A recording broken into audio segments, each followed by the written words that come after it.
જોવો મિત્રો, આ ભીંડો વાવેલો છે. ભીંડો આખી વાડીમાં, અને ભીંડો થઈ ગયો છે લીલો સમ, ગોઠણ જવડો.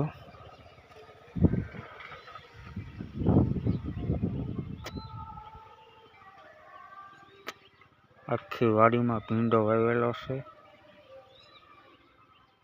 ફૂલ મોટો મોટો થઈ ગયેલો છે. જો તમે, અને અંદર હરગવા વાવેલા છે. આ ખડ વાવેલું છે ભેંસું હાટું, 3-4 ભેંસું છે. એટલે